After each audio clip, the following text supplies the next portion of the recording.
This is the opening screen for the DesignaKnit program. Take a look to the left of the screen in the gray bar and you'll see that there are 5 icons. Let's take a look at them starting at the bottom. The first icon is called the DesignaKnit Graphics Studio. This allows you to convert graphic images to stitch patterns. This means photographs, cartoons, and graphs that have punch card information on them. The hotkey is F9. Let's take a look at an important feature of DesignaKnit. Whenever the cursor is hovering over an icon, just look at the bottom of the screen and you'll see an explanation of what that icon can do. In this particular case, it's telling us that it's the DesignaKnit Graphics Studio. The next icon up from the bottom is interactive knitting. You can receive on-screen instructions while you knit. This means that the computer will monitor your moves back and forth with the carriage and will give you row by row instructions about changing colors, for instance, increases, decreases, whatever is necessary to construct your garment. The hotkey is F8. The third icon up is the Stitch Designer icon. Here we can design a stitch pattern, and there's all sorts of fun to be had here, but for today we'll just name it as Stitch Designer. The hotkey, in this case, is F7. The fourth icon up is called Original Pattern Drafting. This is the area where you can design an original pattern shape yourself. You can also edit pattern shapes that you've already made. The hotkey here is F6. The top icon, the icon that we're going to be discussing today, is the standard garment styling icon. Its purpose is to select and adjust a standard garment shape. This can be using standard garment sizes, but you can also use your own personal sizes as well. The hotkey is F5.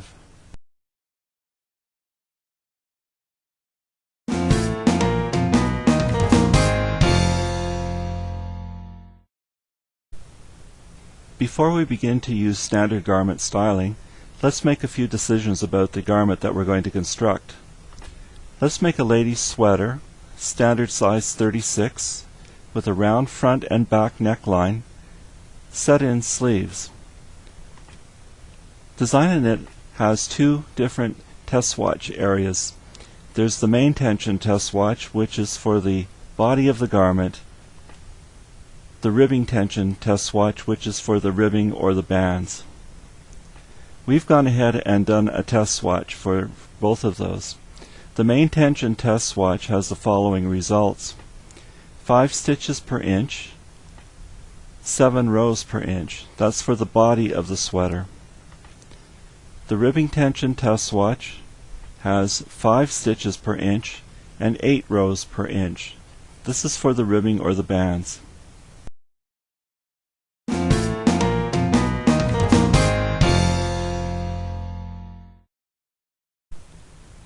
Now let's begin working with the standard garment styling. We are going to go through the process of creating our sweater twice.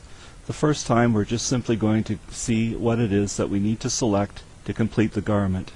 The second time we'll go through and offer more information and details about the steps.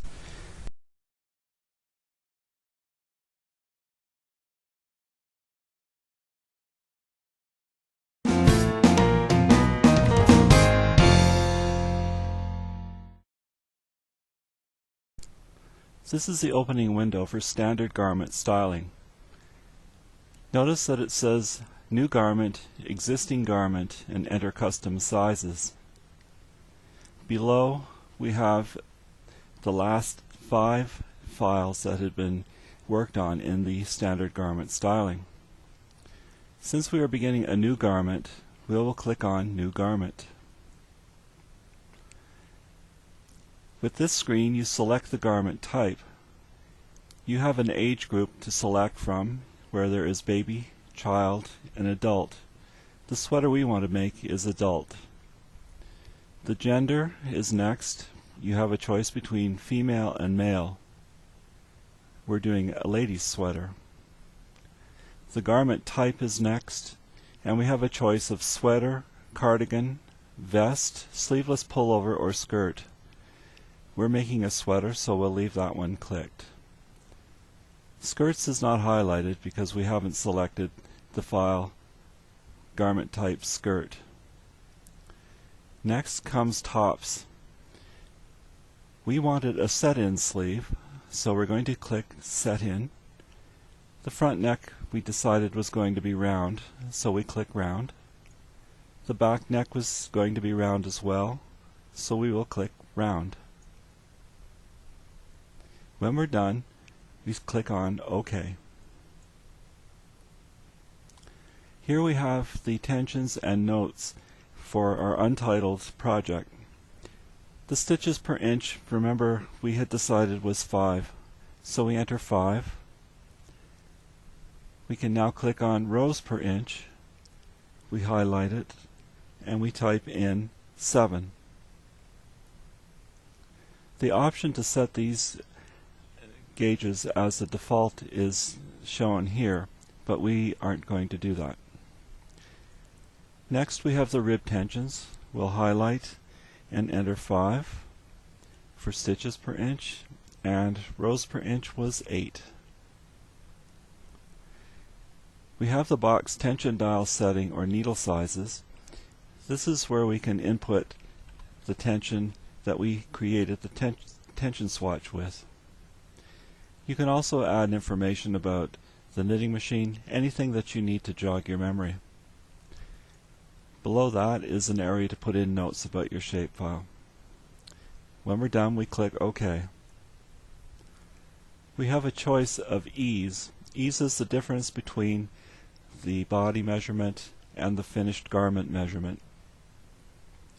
0 ease is exactly that, no ease at all, and this is used for a special situation. Classic is the next tightest. Casual is basically what we normally wear, and oversize is for a really loose sweater. We're going to stick with casual. Click OK that we agree, and now we have a choice of choosing a size between standard size and custom size. We're going to make a lady's standard size sweater, size 36. Notice that the bust is shown in centimeters and inches. All the measurements are shown in inches. We're going to click on 36 and say OK. The body measurement dialog pops up and shows us the body measurements on the left and the amount of ease on the right. We're going to go ahead and accept this information. And there is your sweater. The sweater is shown to scale. The amount of ribbing is shown to scale, and the sleeve can be pulled up to be looked at here. It is also in scale. If what you see doesn't look good, then it won't look good when it's knitted. The last thing we need to do now is to save our project. So File, Save, and it will want a name. Let's call this one Demo. This name already exists on this version of DesignaKnit, so it's going to ask me, do I want to replace it? And I'm going to say yes. And there we are. We've finished our first sweater in standard garment styling.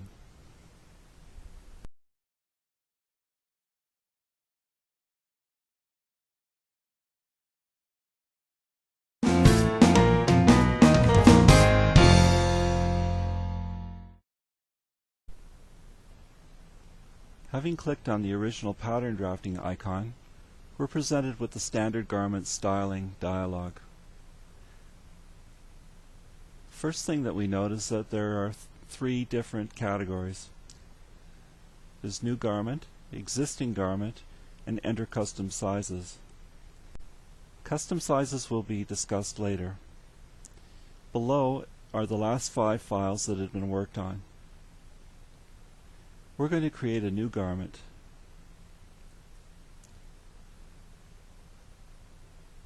Select Garment Type dialog appears, and we're asked to select the wearer. We're given an age group.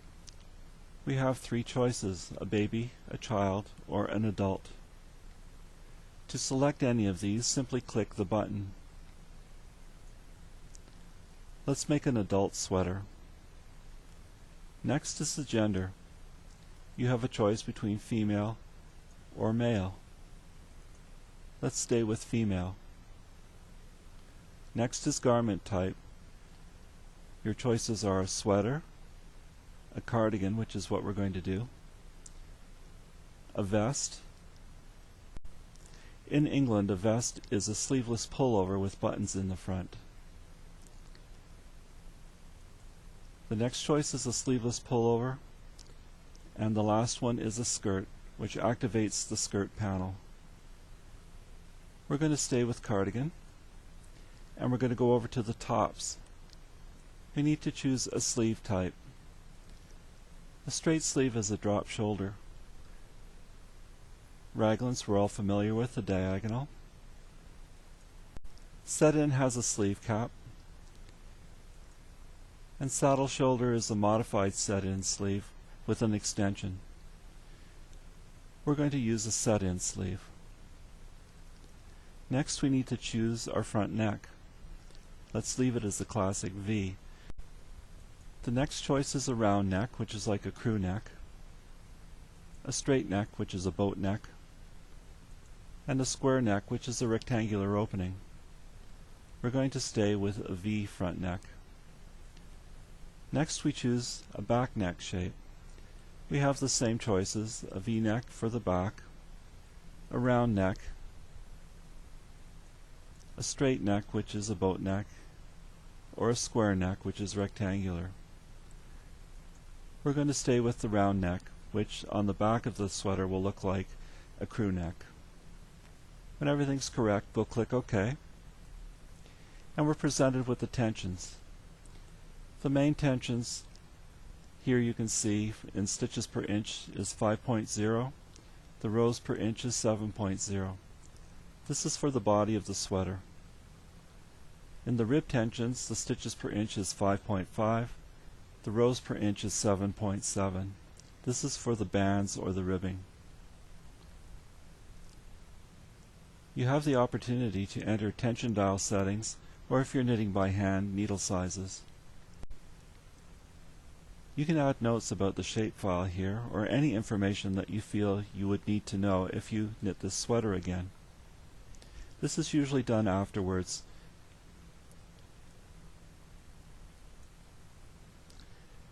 We now have the Select Ease table. The smoothest or tightest fitting one is Classic Ease. The next loosest, or the one that most people wear, is Casual Ease. This is still smooth fitting, but not as big as Oversize. Oversize is fairly loose, but not overly so. The last one is Zero Ease. We use this if we want to input our own ease. But let's stick with Casual, and we'll click OK. We now have to define a body size. Here we have a choice between standard size and custom size. Custom sizes are your own personal sizes that can be entered later. Let's stay with standard size. What appears are the standard sizes for the adult female. Remember, we chose those in our opening dialog. You can choose whatever size you need. Let's choose size 36. That is a 36-inch chest, 28-inch waist, 38-inch hip, dress size 14. Click OK. And we're presented with the body measurements dialog. It reminds us that this information was derived from a standard bust size 36-inch. In the body measurements area, we have a column of numbers that represent the various body parts: the chest, the waist, etc. On the right is the ease. The ease is the difference between the body measurement and the finished sweater measurement that gives you enough room to move around in your sweater. You can change the numbers in either column to suit your needs. You can also change the type of ease down here. We're going to stay with casual, and we're going to say no. Next we click OK. And there's our sweater. If we left click with the mouse and drag, we can bring our sleeve up to where we can see it. Otherwise you can leave it down here out of the way for the time being. Our sweater has various features that we can now modify. One that needs to be modified is the overlap in the sweater. Here the diagram shows that there's no overlap. If you want to put buttons on your sweater, you'll have to have this overlapped. Otherwise you can use clasps or frogs or some similar device to hold the sweater closed. Let's look at these icons which are used for styling the sweater. The first one here is styling for the garment body. The body rib here is 2 inches. Take a look over here and you'll see a red circle and a red line beside the body ribbing. It's telling us that this is 2 inches. Let's make it 1. We'll type in 1, and when I click on the next item, the sweater will change. As you select items, a red circle will appear and show you in the middle what it is that you're adjusting. Right here is the overlap. Notice that the circle is here and there is no overlap. Now we can guess at the overlap, or if you want to decide that it's 1 inch or whatnot, you can input that here now. But we can see what this actual bandwidth is by going to the next icon. But before we do that, let's take a look at the shoulder drop. This is usually fairly important because most people don't have shoulders that are that square. For an adult, the average shoulder drop is about 1 inch. So if we put in 1 inch, I want you to take a look at the shoulder area now. I'm going to click one of the other items and it will activate the change. There is a more natural slope to the shoulder. We're going to find out what number to input for the overlap. We're going to agree with the body styling changes, say OK, and we're going to go to the neck styling icon. Here we have the neck rib highlighted, and notice where it's showing us the neck rib. It's telling us that the neck rib is 1.3 inches. That's the width of this band, which would go up and continue around the neck and come back down the other side. So we now know that the neck rib is 1.3 inches wide. Let's cancel this icon and go back to the styling for garment body, and in the overlap we will input 1.3 inches. Watch the bands in the middle of the sweater while I click OK. Here goes. You see that the bands are now overlapped. The width of the front of each side of the sweater has been adjusted to accommodate this. Let's take a look at the sleeve now. We'll click on the styling for garment sleeve, and we're going to make the sleeve rib 1 inch to match the band at the bottom of the sweater. We'll click OK, and notice that the sleeve band is now 1 inch. If we pull up the sleeve diagram, you'll see that it's also 1 inch here. We've now finished our sweater design.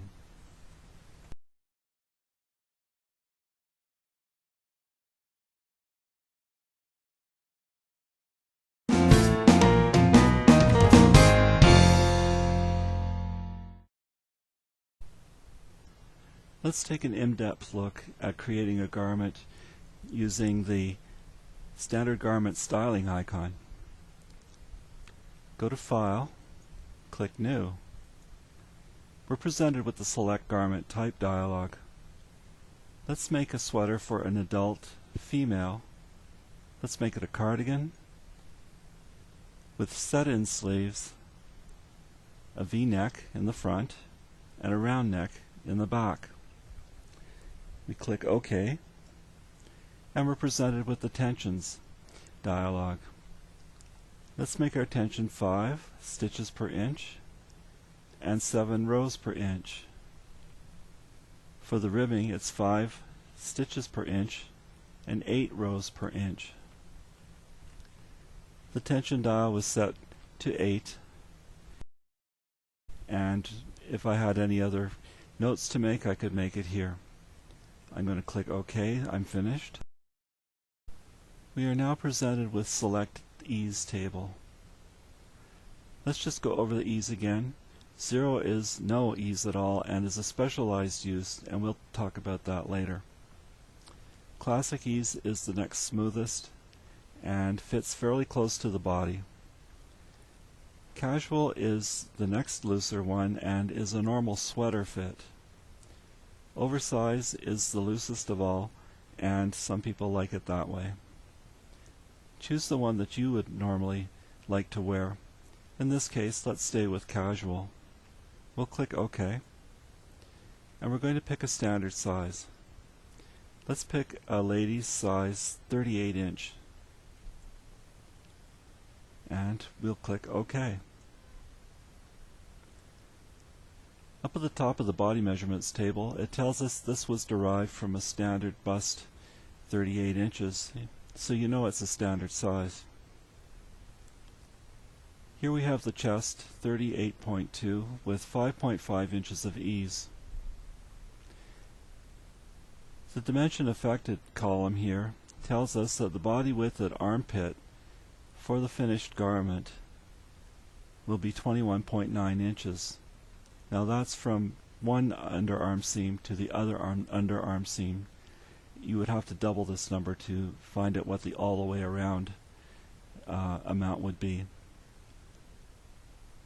The ease indicated is 5.5 inches. This means that the garment is 5.5 inches bigger around the chest than the chest measurement. The same thing for the waist or hip. This would probably be the hip measurement, 40.2. 3.5 inches of ease around the hip gives you a body width at row 1 in stockinette stitch of 21.9 inches. This doesn't include the ribbing. The ribbing would fit fairly snugly onto the hip.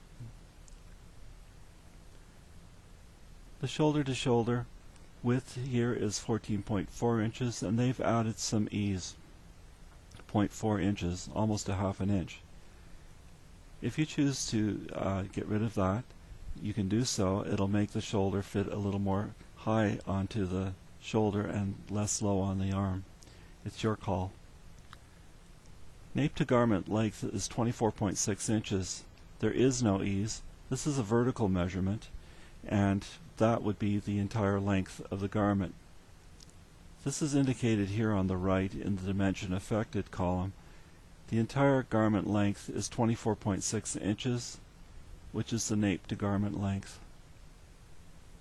If, for instance, you wanted to blouse at the top of the ribbing around the hip, you could add ease here, and that would contribute to the blousing effect. The arm length, again, because it's a vertical measurement, has no ease.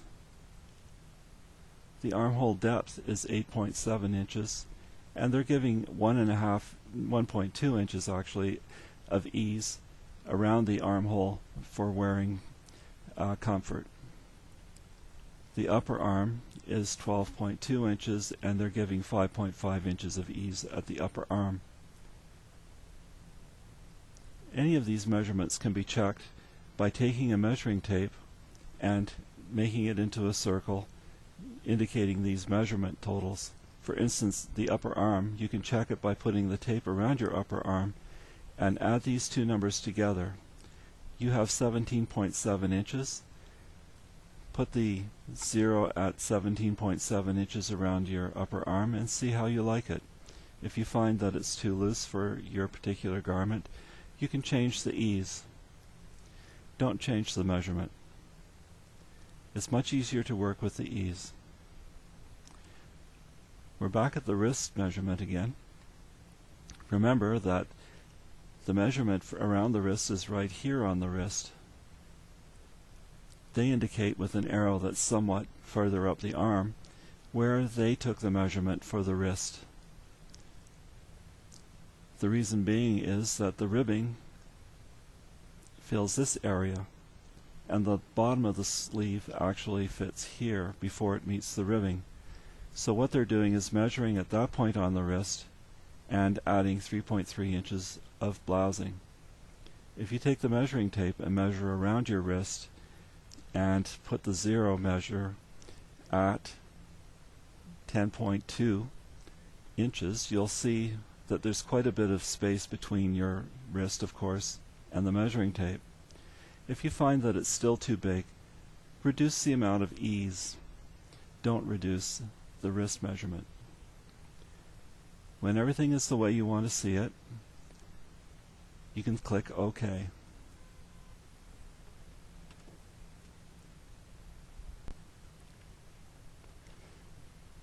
Let's take a look at the icons in the gray box at the left. If we hover the cursor over this one, it says it's Select Garment Type. If I click it, the Select Garment Type dialog appears. We're going to cancel this. The next icon down is Select Measurements from Standard Table. If you click this, you'll be presented with the standard sizes table in the gender that you selected.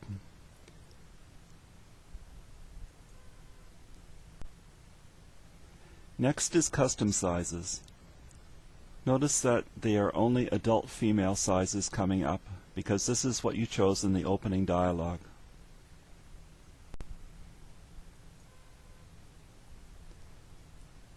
The Adjust the Existing Measurements Manually icon is next. If we click that, we're presented with the body measurements. Again, the chest, waist, hip, etc. are on the left. The ease is on the right. And this is OK. Let's take a look at the new icons that we haven't seen before. There are 6 of them. The first one is Styling for Garment Body. The next one is Styling for Garment Neck. And the third one is Styling for Garment Sleeve. Below it is Styling for Raglan Seams, Styling for Skirts, and Styling for the Sleeve Head. We've selected a set-in sleeve, and this is what the sleeve head is. I'm going to move the sleeve out of the way a little bit so that we can take a look at what happens when we click these icons. Let's start with Styling for the Garment Body. When I click it, the Body Styling dialog appears.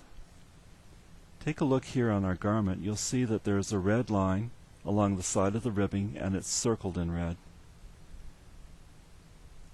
Because I have body rib selected here in Body Styling, it's telling me that it's 2 inches of ribbing. But let's make a change. Let's say that we want it to be 1 inch because we want that style of garment. We just type in 1, and as soon as we click on one of the other blocks, take a look at the red as I do so. You'll see that it's automatically changed. The next item that I've clicked on is Body Blousing. There's usually no blousing, but if you add blousing here, it'll add a little bit of extra fabric at the top of the ribbing. Let's click the next box. It says Body Straight. Take a look at the red circle and the red line in particular. What this is indicating is that 1.2 inches of knitting will be knitted straight after you finish doing any shaping that may occur in the lower part of the sweater. In other words, if you've been decreasing or increasing along the side seam, at the 1.2 inch mark it would stop knitting increases or decreases, and you would knit straight to the underarm decrease. You can change this to be whatever it is that you prefer.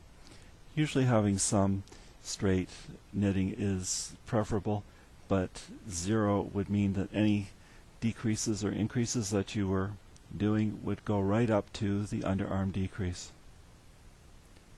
The next item is overlap. It's showing you the center of the sweater and is referring to the two bands. If this is a button band, you need to have overlap so that the buttons can go into the buttonholes without distorting the sweater. In this particular case, if you didn't want to have buttons, you just wanted the cardigan to meet at the middle, and you were going to put clasps on, this would be fine.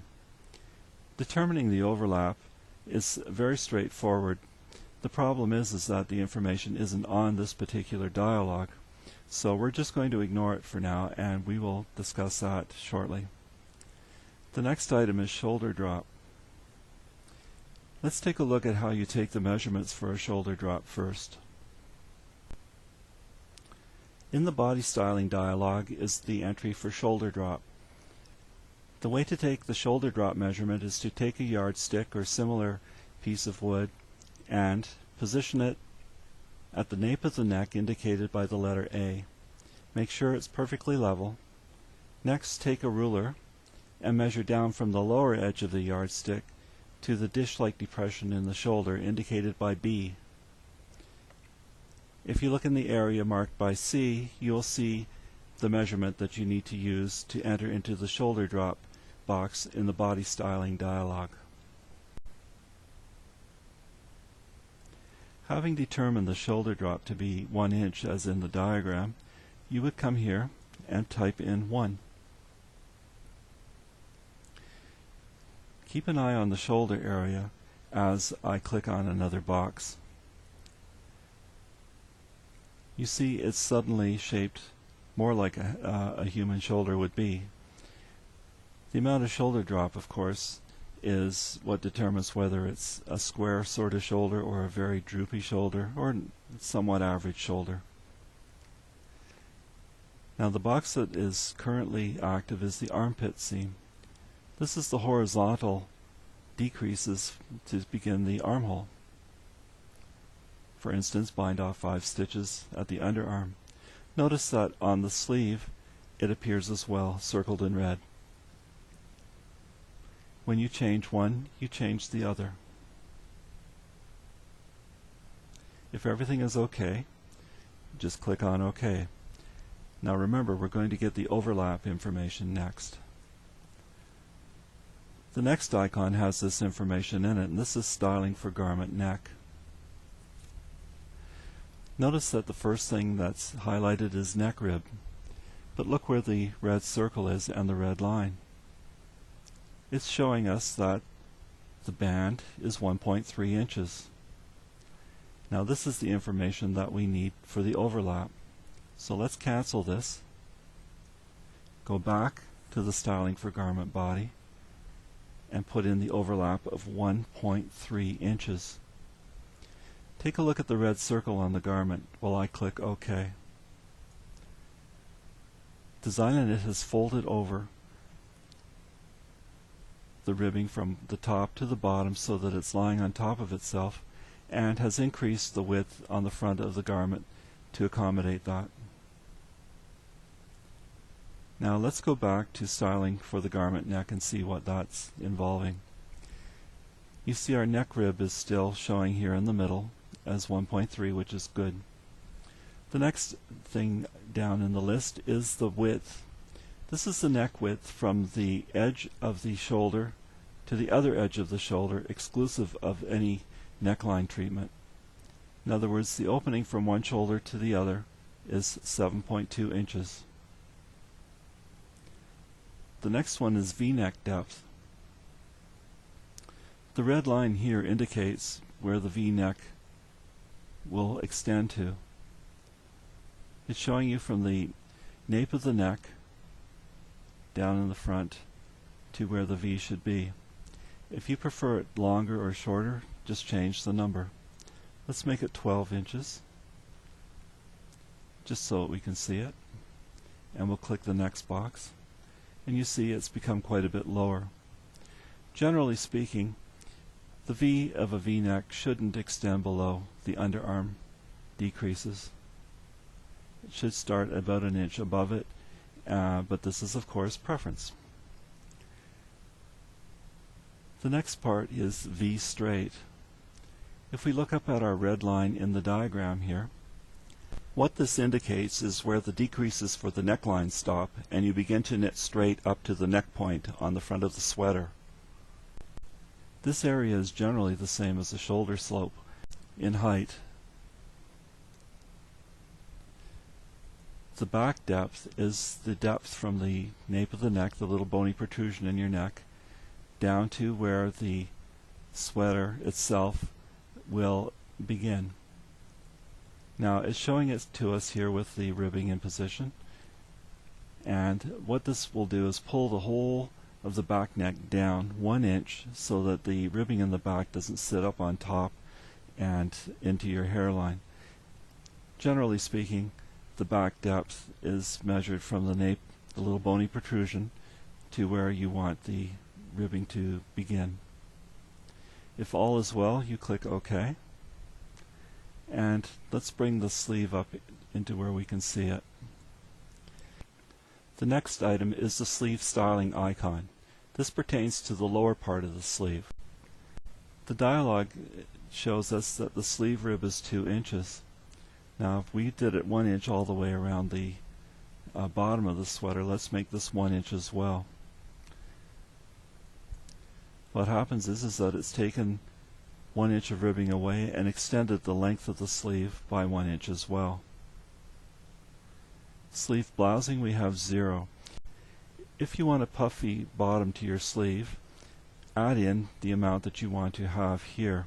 If we make it 3 inches and we click one of the other boxes, it's making the sleeve much wider here at the bottom, but take a look here at the ribbing on the garment. It's showing that the sleeve has got quite a bit of extra fabric into the ribbing. This would be a better indication of what it's going to look like.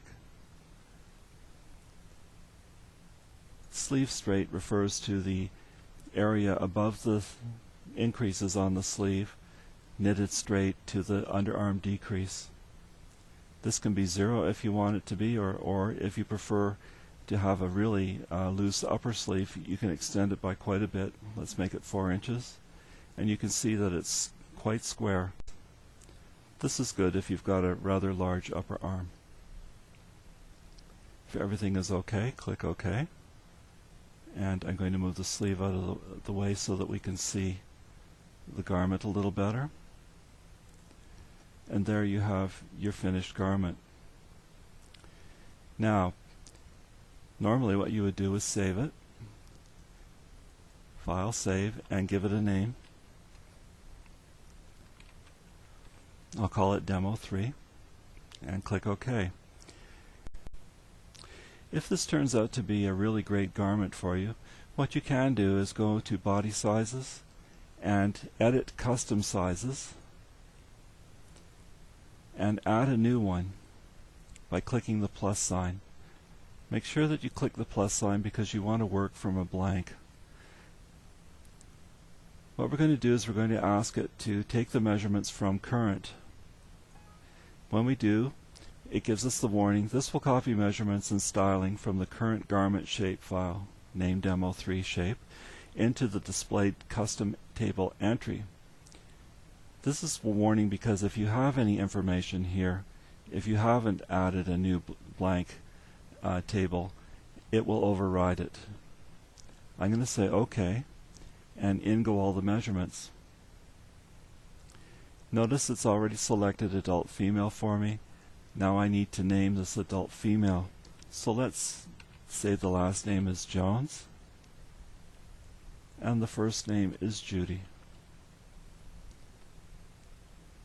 We can click OK. And if we go back to the custom size table, you can see that Judy Jones is now in custom sizes. Let's take a look at the measurements that we just recorded. If we go up to Body Sizes, Edit Custom Sizes again, we can have another look at Judy Jones's measurements. All the changes that we made in the sweater styling have been recorded here. For instance, the V-neck depth is 12 inches, the back neck depth is 1 inch, etc.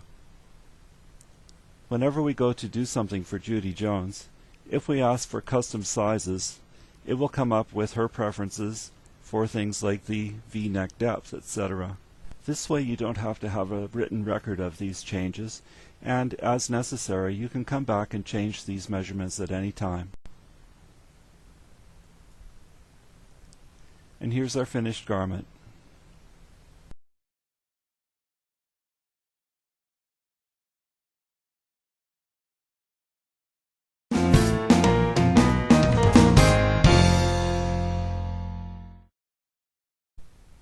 This is the opening page for standard garment styling. You're presented with the three choices: New Garment, Existing Garment, and Enter Custom Sizes. Click Enter Custom Sizes. Here you're presented with the Custom Sizes table. It's actually divided into three separate sections. The upper section, which lists the people whose measurements have already been input, the body measurements area. This is where you input the measurements for the person. And then the styling box, which is where you can input their personal preferences. Let's take a look at this a little more closely. We'll start with the upper box. Across the top is the title, Group, then Name, Chest, Waist, Hip, and Dress Size. You see that there's a gray box here. There's just two little white lines outlining it. The person who is currently displayed in the body measurements table below is the same as the person highlighted in this box. To scroll up and down the list, we use these keys that look like recording keys. This particular key will scroll one name down the list at a time. This key will scroll one name up the list at a time. This key will go to the top of the list. This key will go to the bottom of the list. The next key is the plus key, and this is what you click to add a new name to your list. The minus key will delete whoever is listed inside the cursor box here. From Current isn't currently available. We'll talk about that more later. And the sort key. This will sort the names by alphabetical order under Group. This may or may not be confusing to you afterwards. Sometimes it's easier just to leave them in the order that they were input, and you know which ones were more recent. Let's start a new entry. To do this, we're going to press the plus key. Notice that in the gray box cursor that there are two question marks. This means that it's a blank line. There's no entries below either.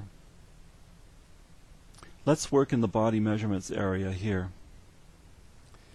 The first thing you need to input is the group. The group is usually the family name, although you can put whatever you like here that will remind you about what the measurements are for. Let's just say that this is for Smith. The next box asks you to choose whether it's a baby, a child, or an adult. Let's make it adult. And the next box asks you about the gender.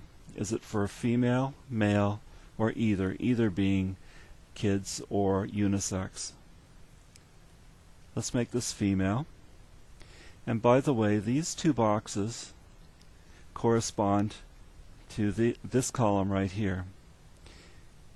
The A is for adult, the F is for female, M is male, and if it was a baby it would be B, etc. DesignaKnit uses these two columns of letters to sort out the sizes. When you start to make a garment for the first time, you can start with your file and go through the dialog to create a garment. In the first panel of the dialog, you'll be asked whether it's male or female, and that will determine which sizings come up if you ask for custom size. Over here is the name. Let's name this person Joanne. So we have the group Smith, adult, female, and the name is Joanne. Now we can input body measurements. Notice in the diagram here that it shows where to take the measurement. This is the chest, and it's showing you where to place the measuring tape. Let's make the chest 36 inches. Again, you can tab to the next box, or you can use your mouse. The waist is the next measurement, and this is at the top of the hip. The best way to do this is to tie an elastic around your waist and wear it around the room for about 10 minutes or so that the elastic sits right into your waistline, and that's where you should measure. Let's input 24 inches. The next measurement is the hip measurement, and this is from the widest part of the hip. The hip comes down from the waist, and there's a point where it starts to taper into the leg. Most people have about a 6 to 8 inch hip drop here, but some people have much wider hips that are much lower than this. You want to measure around the widest part of the hip, wherever that may be. Let's make the hip 38. And here we are with dress.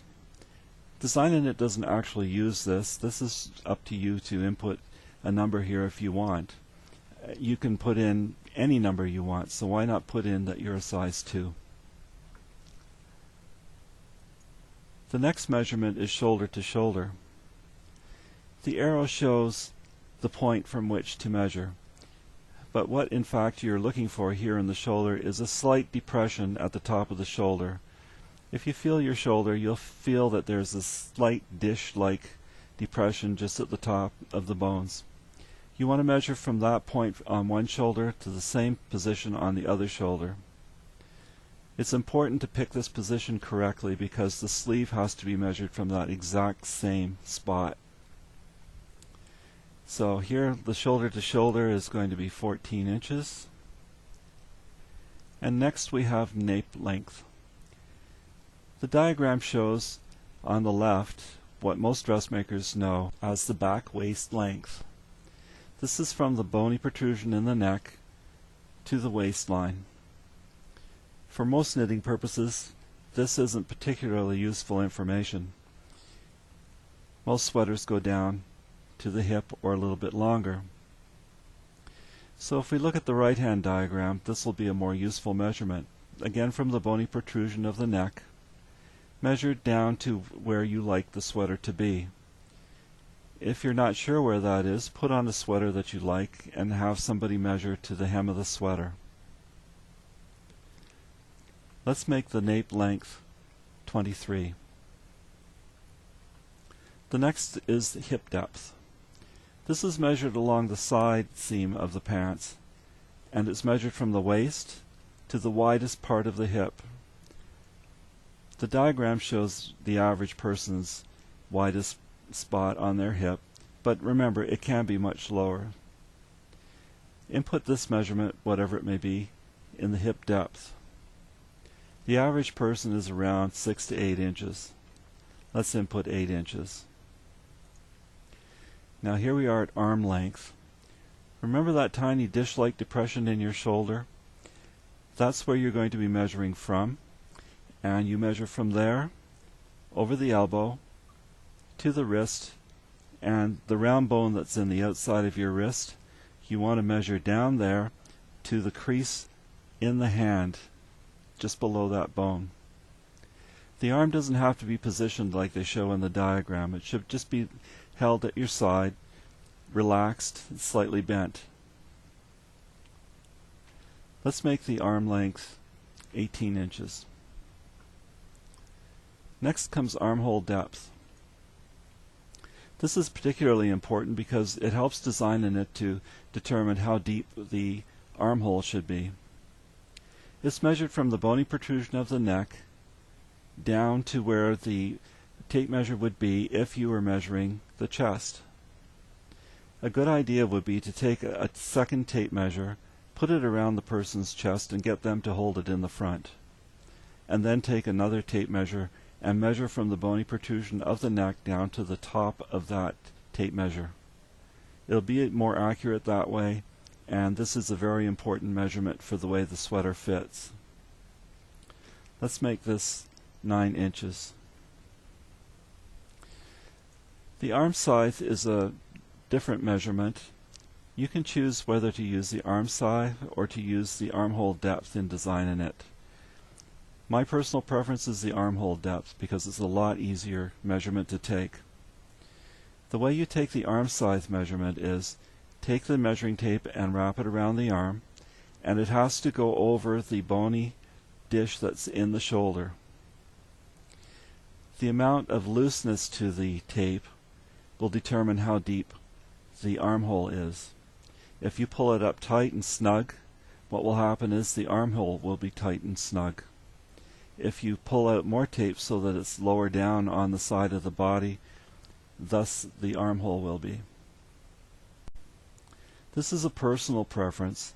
You have to get the person that you're measuring to tell you whether or not they like the way the armhole depth is just from the measuring tape.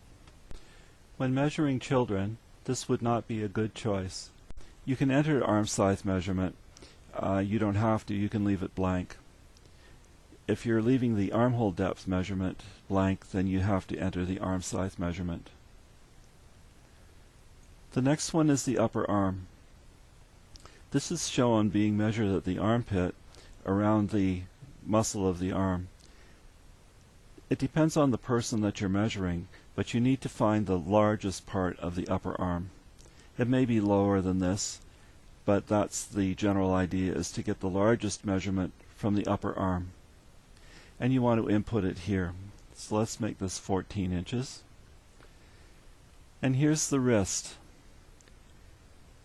If you take a look at the diagram, you'll see that the two arrows are higher up than the wrist. The way DesignaKnit works is this measurement that's taken higher up on the wrist is actually the bottom part of the sleeve above the ribbing.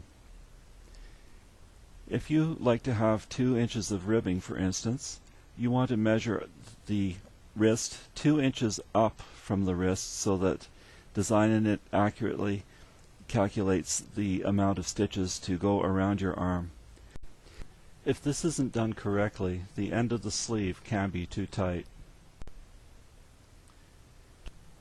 Generally, for every inch of ribbing that you want on your sweater, add 1/4 of an inch to the actual wrist measurement to get the upper wrist measurement. The wrist in this case is 9 inches, and we come to around the neck. This measurement is taken the same way that you take a measurement for a man's shirt. The tape is put around the neck, and it's not pulled snugly, just a finger underneath will do, and you take the measurement that way. Let's make this 14 inches. And here we're done with our body measurements. These can be changed anytime you want. As people grow and change, these numbers will grow and change as well. You can always come back and edit these numbers. We'll be talking about that later as well. Now let's take a look at the styling dialog here. What this means is that a person's preferences can be input, and DesignaKnit will consider those every time a custom size is chosen for that person. For instance, if you have a preference for a V-neck depth, you can input it here, and let's just input some numbers here. 8 inches is what Joanne Smith likes for her V-neck. The round neck depth or crew neck depth, this is in the front of the sweater by the way, can be input here as well. Some people like the neckline of their sweater to be lower. If this is the case, then you can specifically put in the amount of inches down that you want the opening of the sweater to be. Generally 4 inches or a little bit more is a good number for people who find that a sweater too high in the front is irritating. Next is the back neck depth. Inputting something here will cause the back neck to be lower as well. Without any back neck depth, the back of the collar will tend to be high and may ride up into the hairline. Generally speaking, 1 to 1.5 inches is standard here. Let's input 1 inch. The armpit seam, this is the area of the sweater that's knitted straight before you do your armhole decreases, and this is again a preference. If you always want to have 1 inch knitted straight on a sweater for Joanne Smith, input 1 inch. If you leave it blank, it will default to whatever DesignaKnit is using at the time. The same thing with the skirt length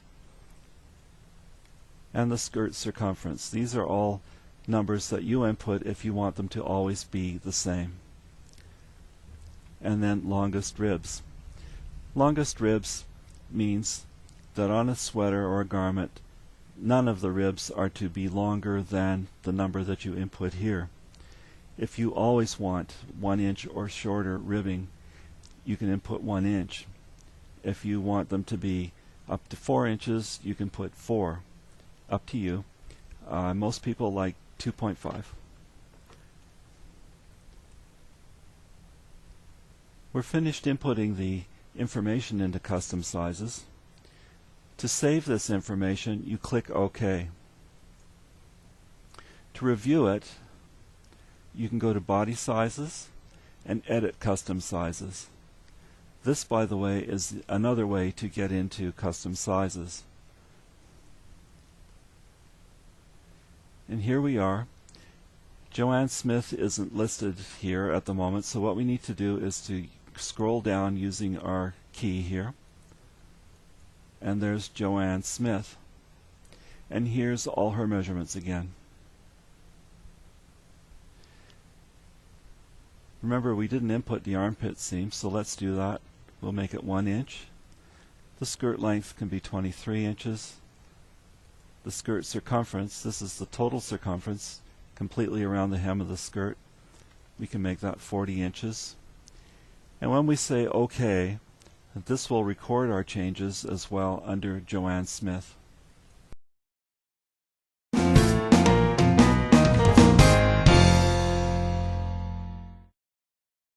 In this example, let's create a garment, modify the shape, and capture the measurements to the Custom Sizes table.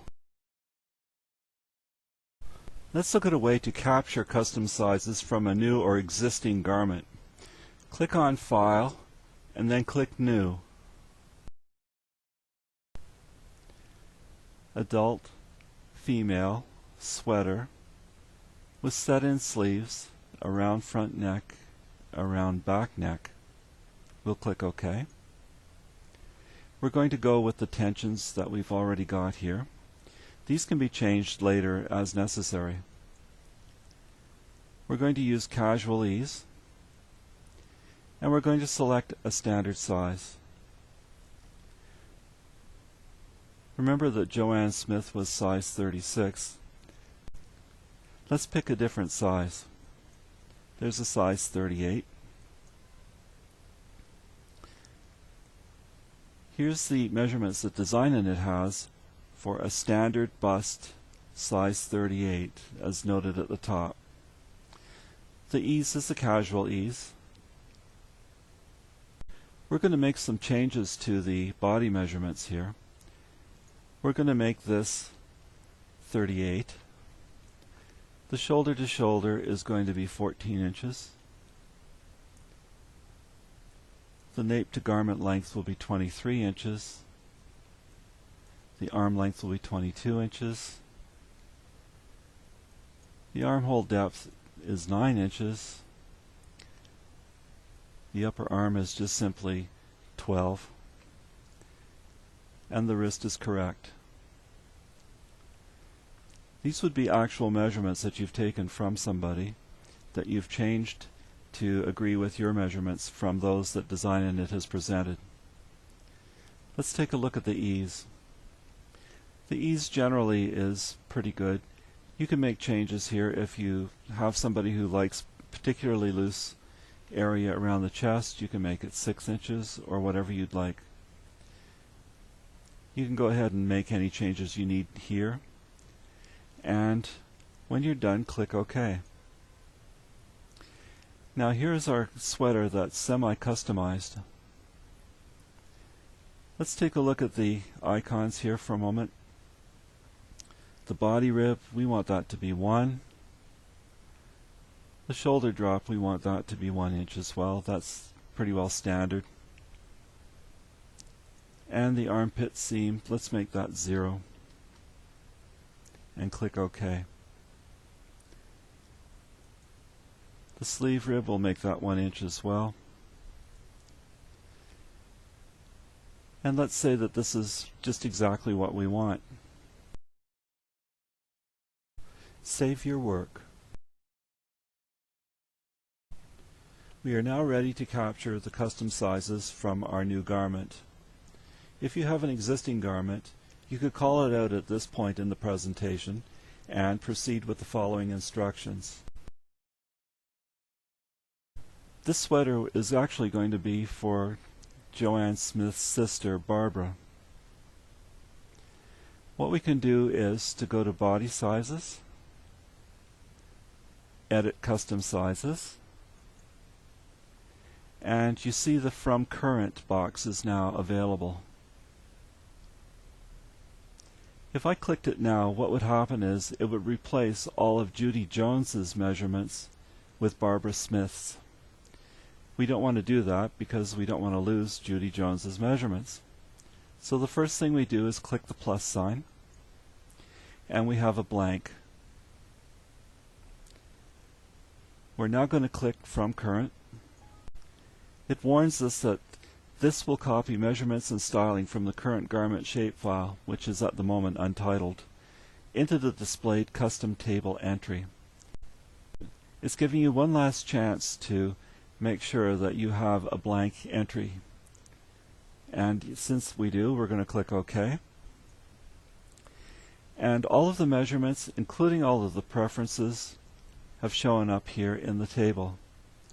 Notice that DesignaKnit has calculated the arm size. All that's left is for us to name it. So we'll call it Smith and Barbara. And all we have to do now is click OK, and all these measurements will be recorded. There's one thing about doing it this way into custom sizes. The shoulder drop is recorded, even though, if we look again, there is no entry for the shoulder drop. But if we go to use Barbara Smith's information again, the shoulder drop will appear automatically. Again, to get down to Barbara Smith, we click the key that brings us down the list to Barbara Smith. And here are her particular measurements.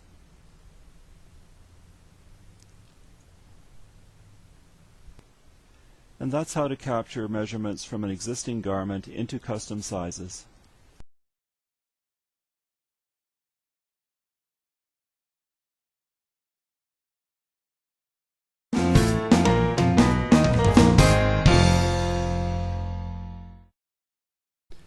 Let's look at custom sizes in DesignaKnit. The way to use it is to start with a new garment. We'll click File, New. We'll make an adult female sweater. And let's say a set-in sleeve. We'll make a square front neck. and a round back neck, and we'll click OK. We have our tension information here which we can change later, so let's just click OK. We can now select the type of ease that we want. Let's go with casual again, and this time we're going to select a custom size.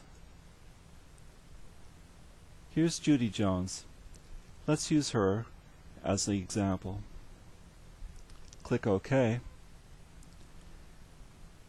The body measurement table tells us that the measurements were derived from Jones Judy, so you know it's a custom size. In the body measurements column are Judy's measurements. In the ease column is the usual casual ease for that size. We're going to say OK. And here's our customized sweater. Notice that the band around the neck, the cuff, and the waist are the 1 inch that Judy prefers. The width of the neck is also the width that Judy prefers. We can go ahead and make further changes. Let's say that on the body rib, that's the ribbing at the bottom, we don't want any at all, so let's make it 0. And let's put in a shoulder drop of 1 inch.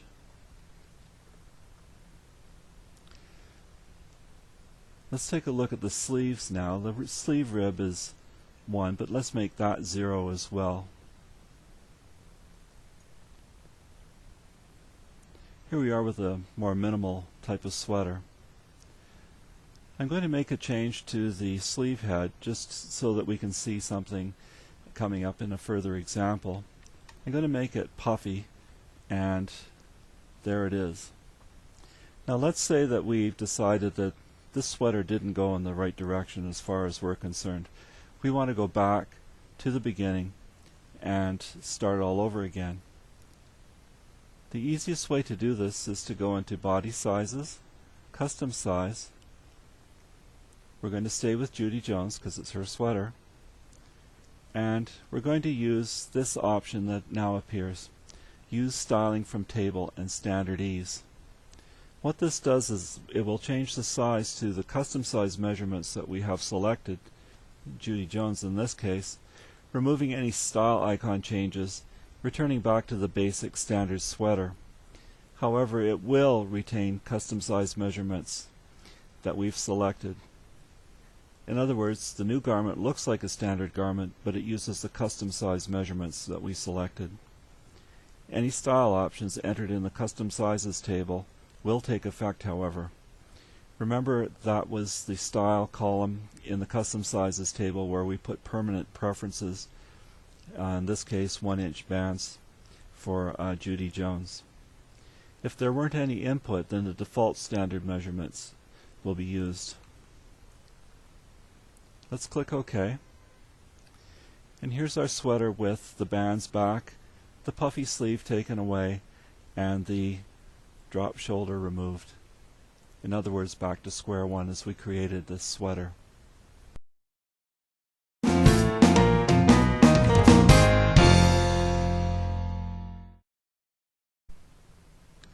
Let's take a look at a further step that we can take using this particular garment. This sweater was a big hit. It got knitted and everybody really liked it. If we look at body sizes and custom sizes, we see that Judy's sister Mary is listed here. Mary really would like to have a copy of Judy's sweater. What we can do is we can click on Mary's name, and we can go down here and say keep ease and styling in proportion equals grading. Now what we're effectively doing is asking DesignaKnit to change the size of the sweater without changing any of the style. Selecting keep ease and styling in proportion will change the size to a custom size measurement, retaining any style icon changes to the garment that you have already made. In other words, the sweater style remains the same, but the size is changed to a custom size, in this case Mary Jones. The before the change sweater should be a standard garment size. However, because we're actually changing the size, we're not reusing Judy Jones, DesignaKnit will not distort the bands. So let's take a look at what happens when we click OK. And there's the sweater in the new size. This new sweater is identical to Judy's in style, but it's in Mary's size.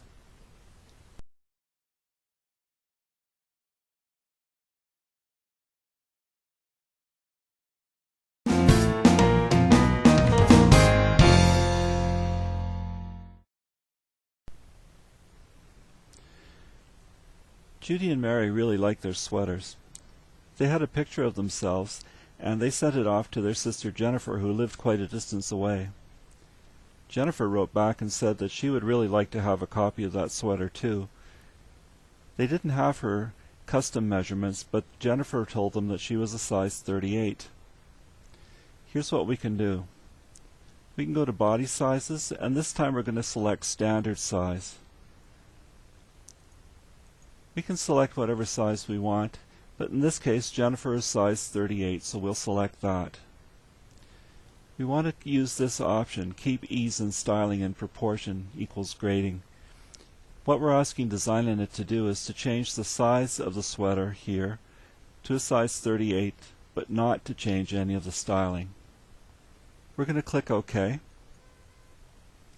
And here's the sweater all ready to knit for Jennifer. It has the same 1-inch bands, and everything else is ready to go.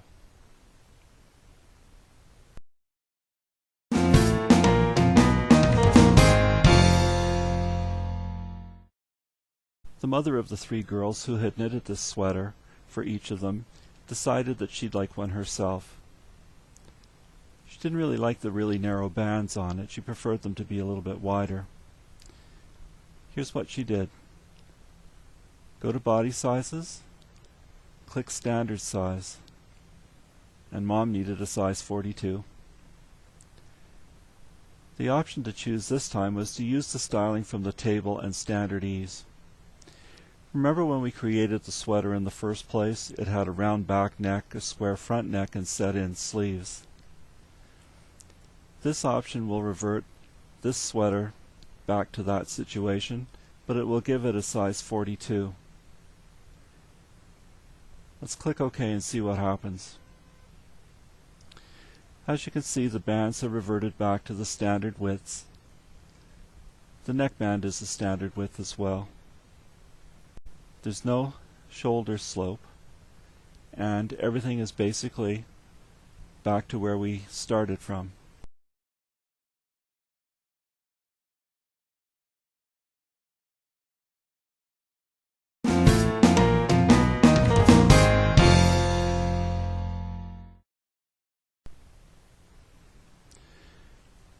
Judy and Mary really liked their sweaters. They had a picture of themselves, and they sent it off to their sister Jennifer, who lived quite a distance away. Jennifer wrote back and said that she would really like to have a copy of that sweater too. They didn't have her custom measurements, but Jennifer told them that she was a size 38. Here's what we can do. We can go to body sizes, and this time we're going to select standard size.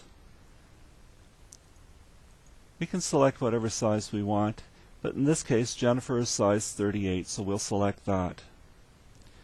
We want to use this option, keep ease in styling and proportion equals grading. What we're asking DesignaKnit to do is to change the size of the sweater here to a size 38, but not to change any of the styling.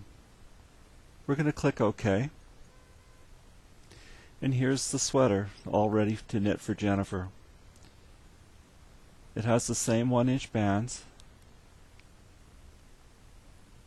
and everything else is ready to go.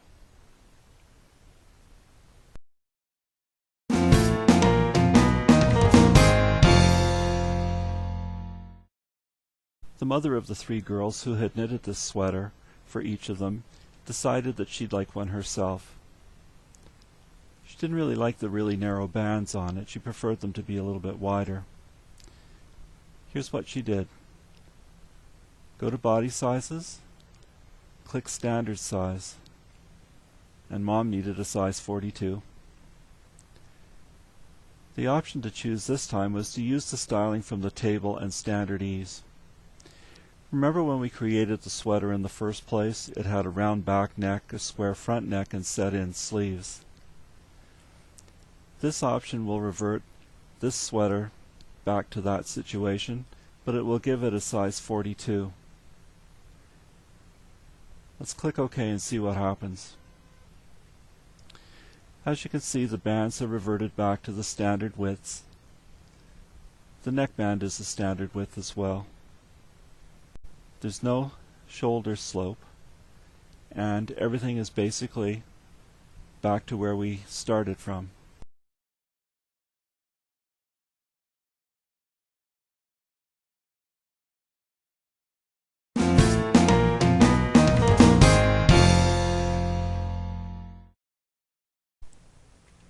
There are two ways to utilize the Zero Ease feature of DesignaKnit.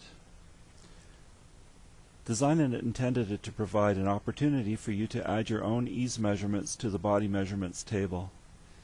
You can figure this out for yourself and just simply input your own information. A second way to use Zero Ease is to use it to reproduce a measurement diagram from a knitting pattern.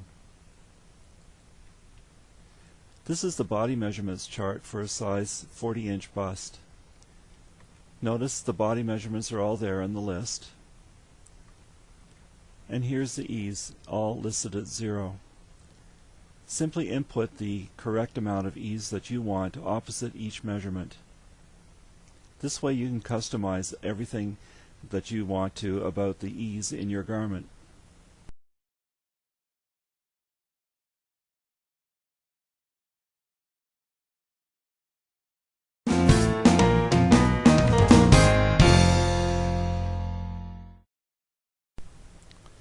Before using the Zero Ease feature in DesignaKnit, we need to discover a pattern that we want to make.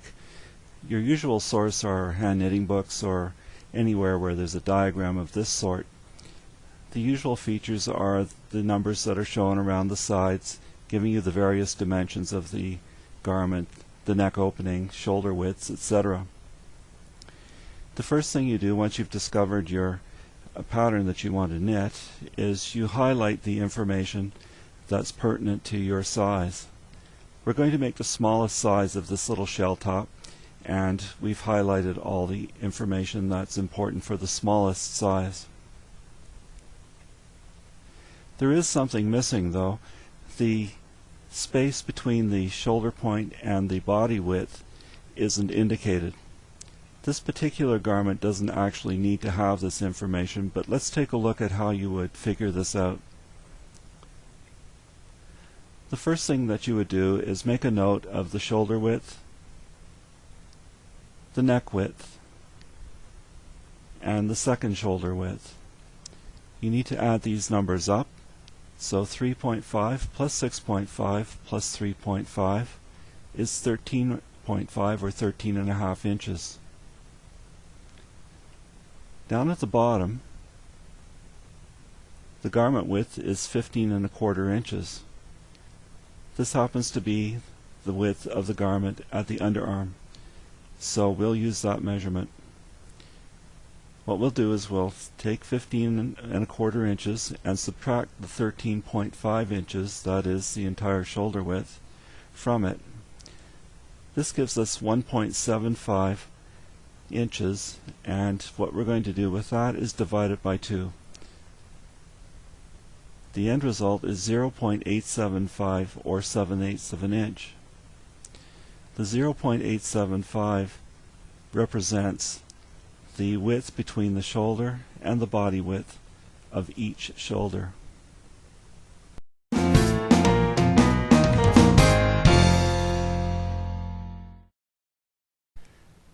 Let's begin to make a garment with Zero Ease.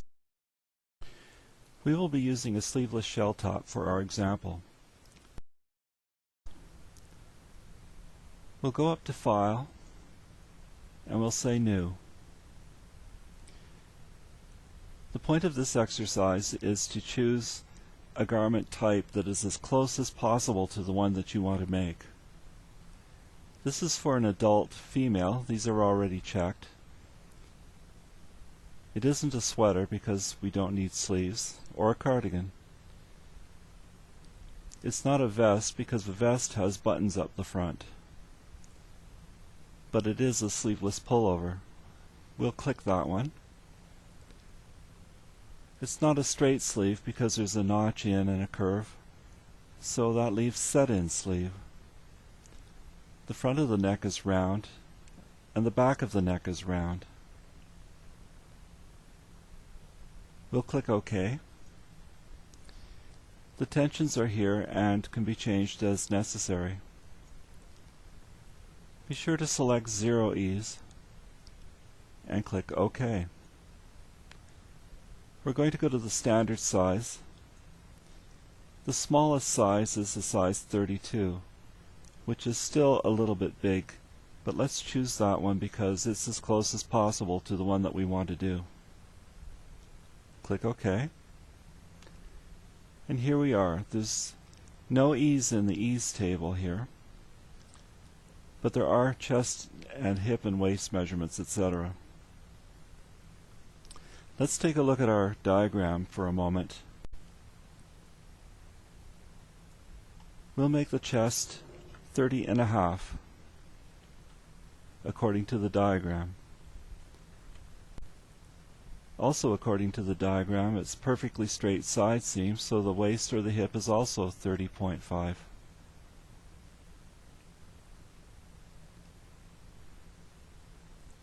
Remember, if we add up the shoulder, the left shoulder, the right shoulder, and the neckline, we got 13.5.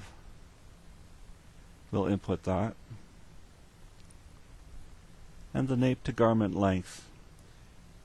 This is a total of the 3/4 inch at the bottom for the ribbing, 11.25 inches up to the underarm, 6.5 inches for the armhole depth, plus the 1 inch shoulder drop. Our total length is 19.5.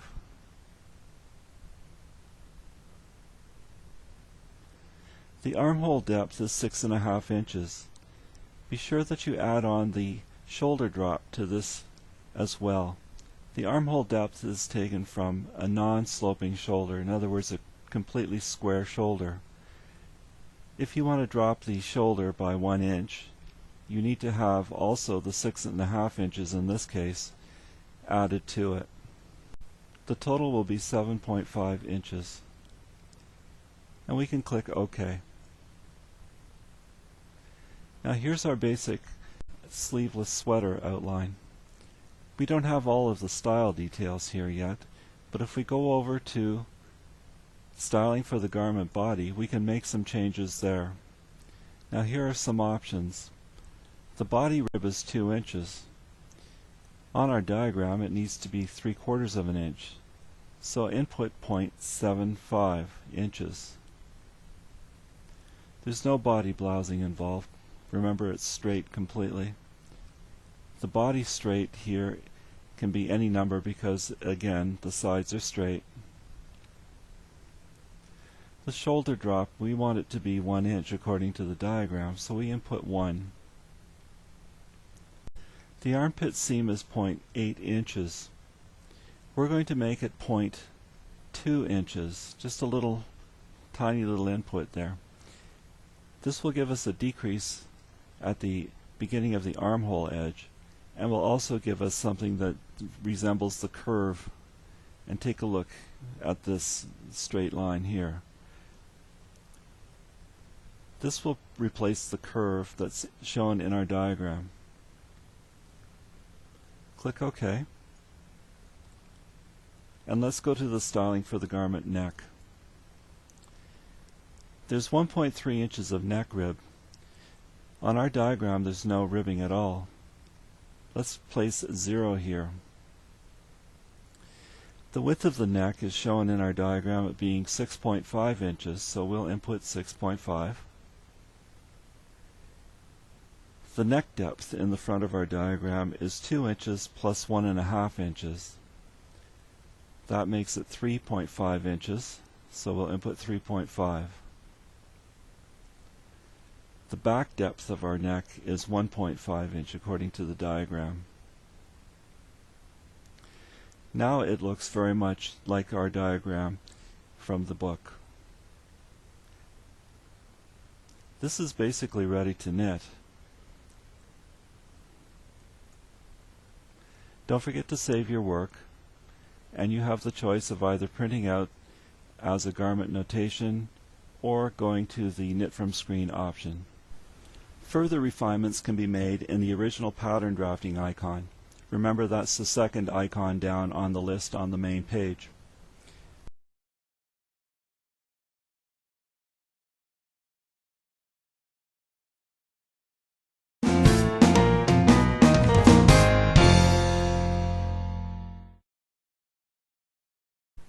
In this section we'll look at the three types of skirt that DesignaKnit can produce.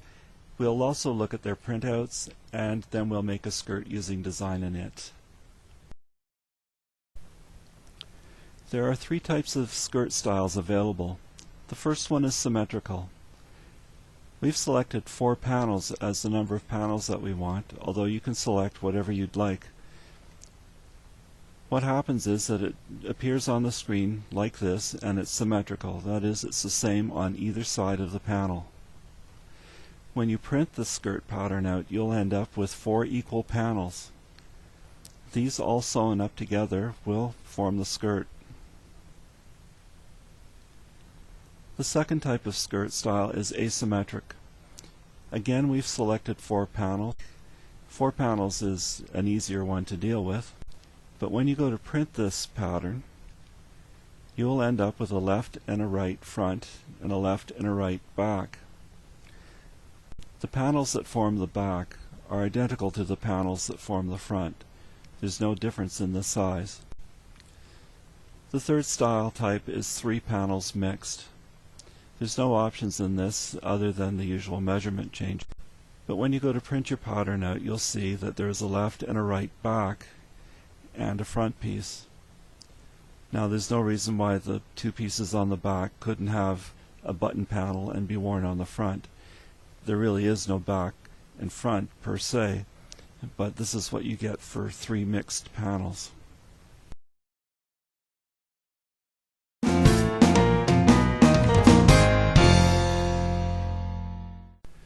Before we go any further, let's take a minute to look at the markings that we see on the diagram.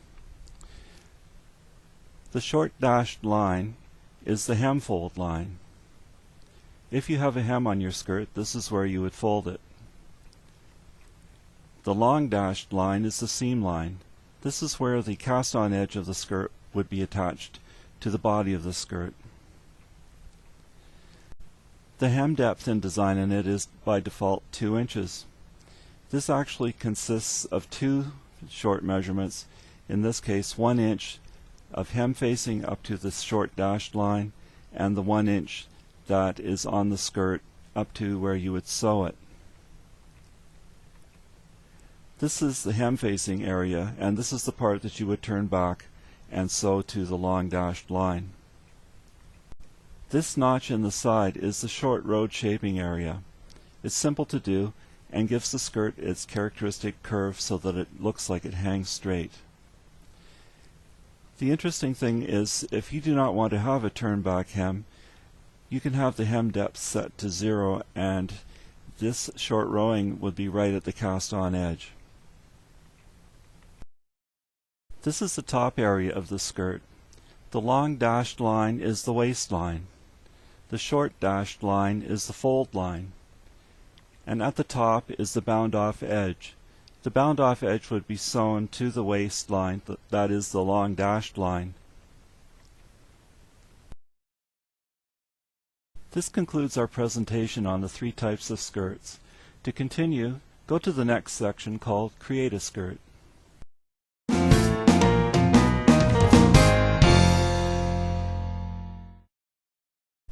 Let's take a look at producing a skirt using DesignaKnit.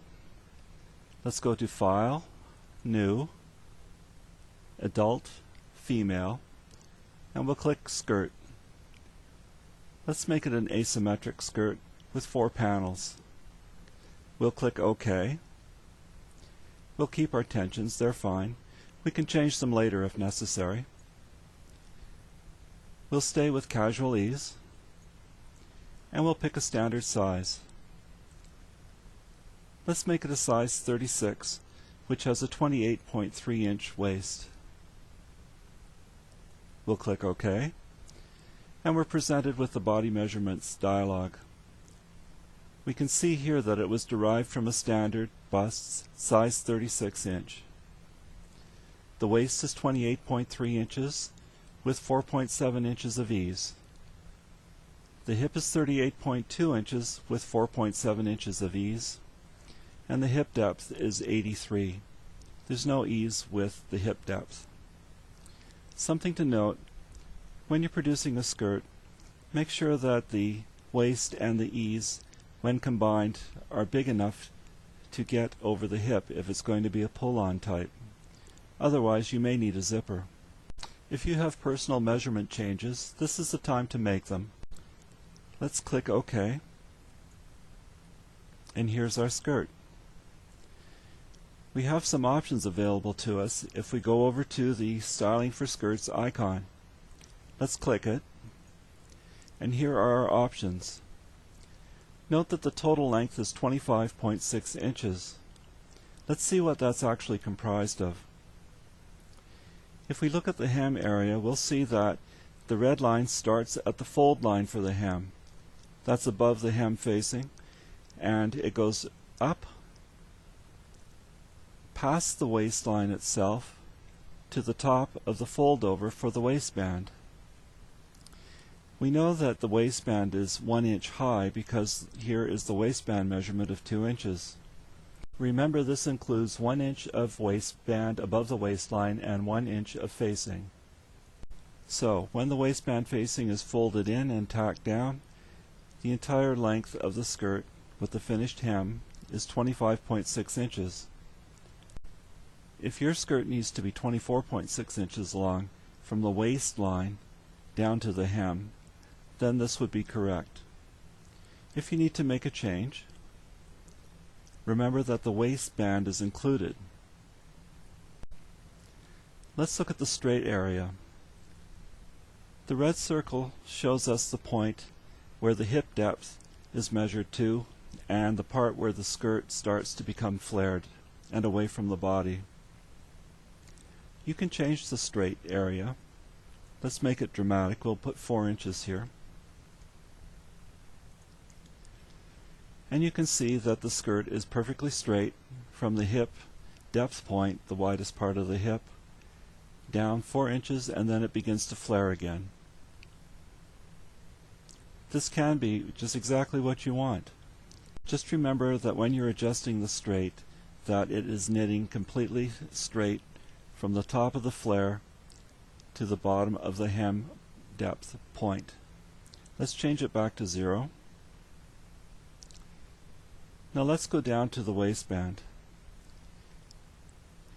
If you are putting a 1 inch piece of elastic into the waistband, it seems logical that the waistband should be 1 inch high. But remember, the waistband stretches up as well as sideways. If you're putting a 1 inch piece of elastic in the waistband, I would suggest that you have it 3/4 of an inch. This way the waistband will be stretched slightly over the elastic and it'll all lie as flat as possible with the minimum amount of bulk. To do this, we would input 1.5. That is 3/4 of an inch plus 3/4 of an inch. If you look at the waistband, you'll see that it shortens quite a little bit.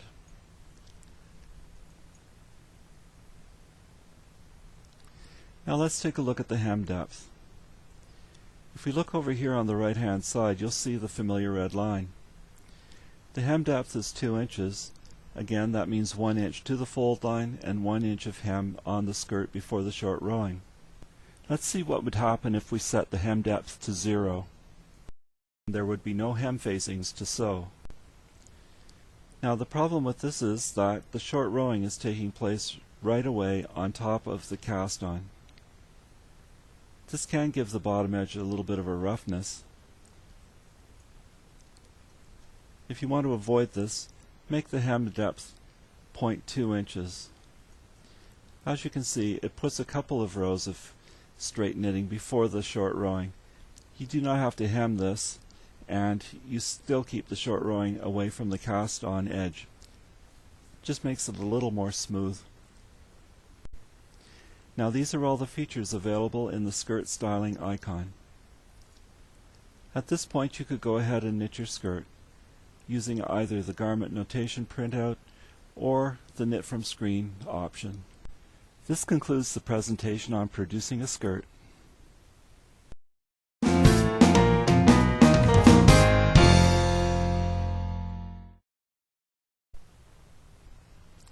Let's look at the method for constructing a skirt.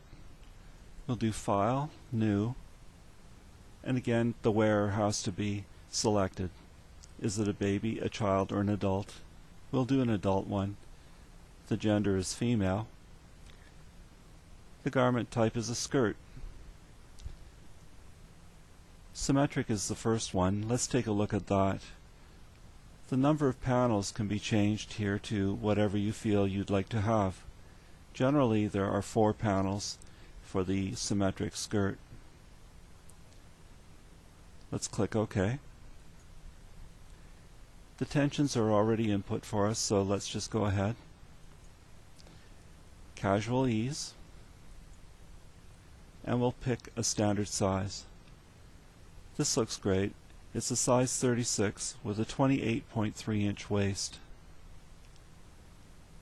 Let's click OK. And we're presented with the usual body measurements. There's the waist, the hip, and the hip depth. The ease for casual ease is shown here at 4.7 inches. If there's any slight differences between your measurements and these measurements, go ahead and input them now. Let's click OK. And here's our skirt panel. Remember we selected 4 panels, so there would be 4 of these panels knitted to make up the skirt. Let's take a look at another skirt. We'll click File, New, and we won't save this old one. We'll click Skirt again, and let's look at the asymmetrical. The number of panels is 4. If I put 3 as the number of panels and try to go ahead, I get an error message saying a minimum number of asymmetric panels is 4.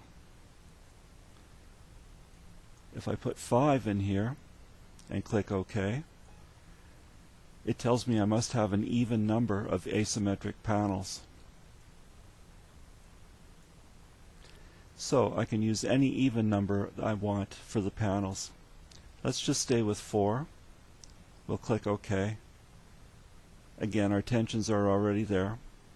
We'll use casual ease again, and we'll use our same standard size 36.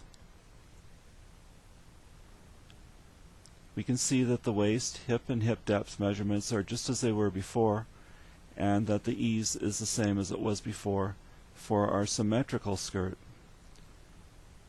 But there's a little difference in the presentation here. When you go to print out the pattern for this skirt, you will have a left and a right side for the front and a left and a right side for the back.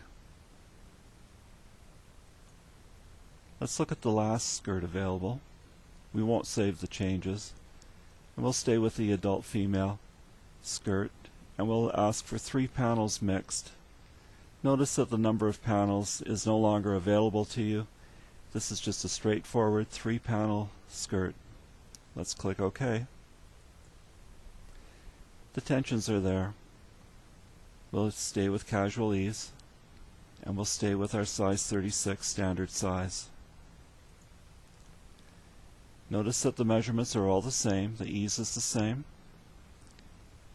and we're going to click OK.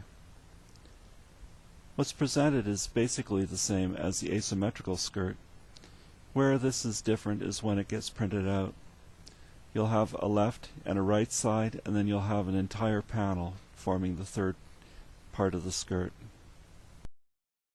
And this concludes the quick review of the 3 skirt styles.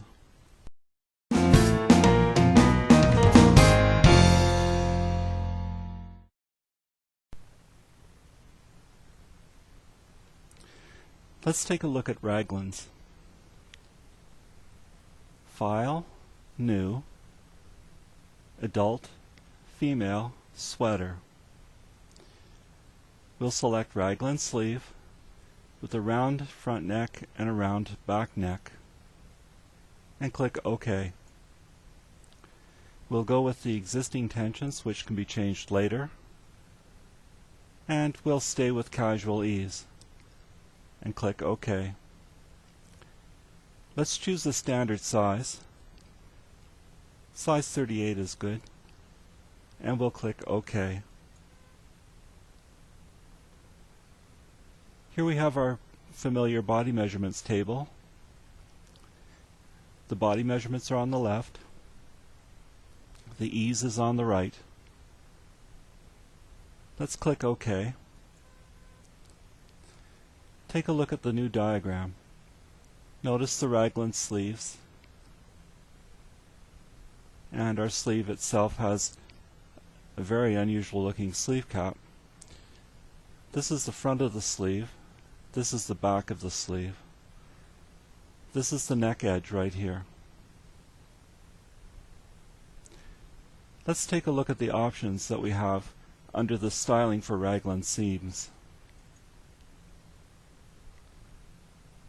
Here are our options. The chest ease is 5.5 inches. The upper arm ease is 5.5 inches as well.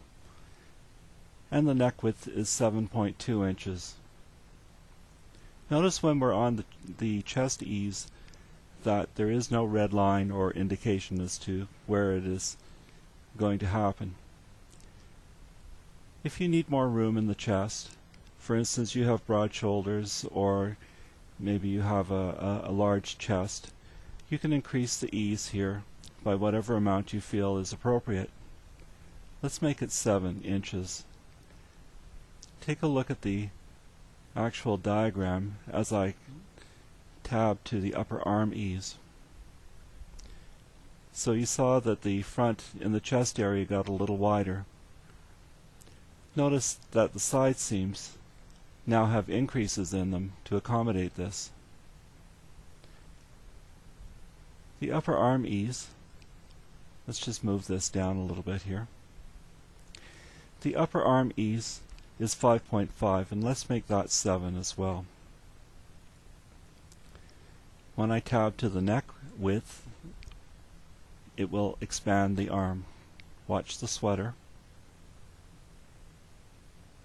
So you see the arm got bigger as well, up in this area.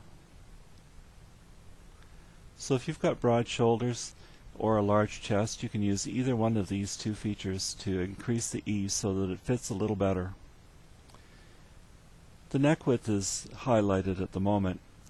Notice the position the neck width line is positioned at. This is at the seam along the front panel of the sweater. This width can be changed to whatever you need it to be. Generally, if you go along with what DesignaKnit has given you, it will fit well. Now we have 2 options here. We have the auto neck width and the auto sleeve neck edge. The auto sleeve neck edge is the one that's been selected, and this is why the red line has appeared here at the neck. Basically, this is telling DesignaKnit that the sleeve neck edge, that is, if you look over here at the sleeve, this area here will be automatically changed to suit the neck width. Let's change it to auto neck width, and we'll click on the sleeve neck edge icon. Take a look up here in the sweater area. You'll see there's a circle with an L-shaped red line. That line represents the edge of the sleeve from where it attaches to the raglan of the front to the raglan of the back. If you take a look at the sleeve diagram, you'll see that the red line is just across this top little part. This is the actual neckline edge. By telling it auto neck width, you've told DesignaKnit that you want to be in control of the sleeve neck edge, and you want the program to decide how wide the neck should be if you change the sleeve neck edge.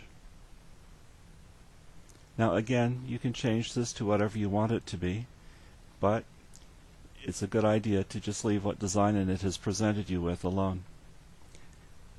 When you change this, all sorts of complicated things start to happen in the seams, that is the raglan seams. And down here where it says decrease 1 stitch every 2 rows, this can become rather muddy and hard to follow in the pattern instructions.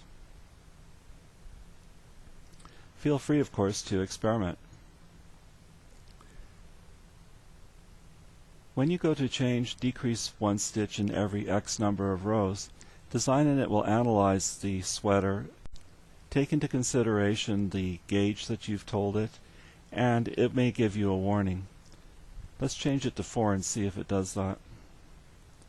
I'm going to click one of the boxes up here to activate it. And it says it cannot be knitted. Try a different value or change other values. It's changed it back to 2. Let's try 1. Cannot be knitted. Try a different value or change other values. Take a look at the sweater in behind here. That would be very difficult to wear, wouldn't it? And it's changed it back to 2. So whatever your changes may be here in the raglan styling dialog, I think you'll find that DesignaKnit will keep a close eye on you and decide just exactly what it is that can be knitted or not and warn you. It's rather difficult to get away from every 2 rows, but let's try every 4. Again, it cannot be knitted. Get a load of that sweater behind here. And it changed it back to 2. The probable reason is the gauge. Let's say OK. And there's our raglan sweater.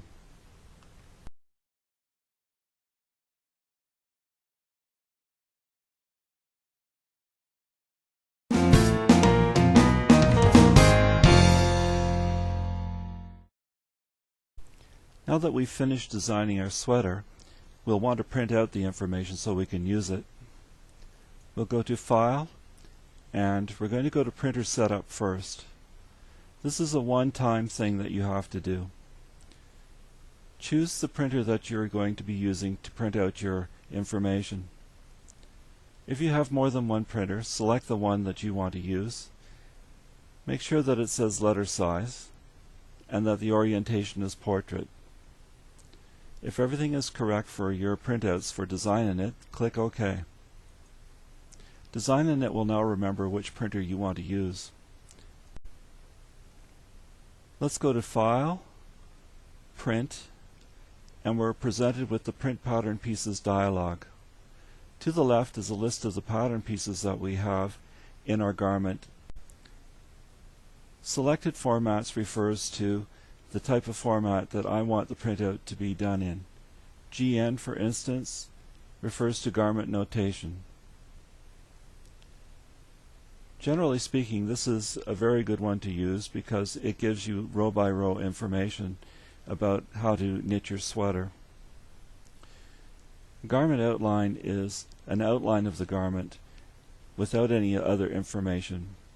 Basically, it's a miniature version of what you would see on a knit leader or a knit radar. Here is an example of a knit radar sheet. It's page 1 of 4, which means it will have to be pasted together and traced onto a knit radar sheet. This is a knit leader sheet, and there are 12 sheets here which will also have to be pasted together and traced onto a knit leader sheet. Text information is a textual version of your pattern. And shaping as X's produces a diagram that's a series of X's that increase and decrease as the stitches increase and decrease. All of these you can look at later, but what we're going to do is we're going to concentrate on garment notation. Yarn calculation is available as well. This is something that you can read about in the help file. It's fairly involved, but DesignaKnit will calculate the amount of yarn that you will use for a garment. Down at the bottom we have 6 boxes that are rather important. The clear box does just that. It clears any of the selected formats out of this column. Watch as I click on clear, you'll see the GNs disappear.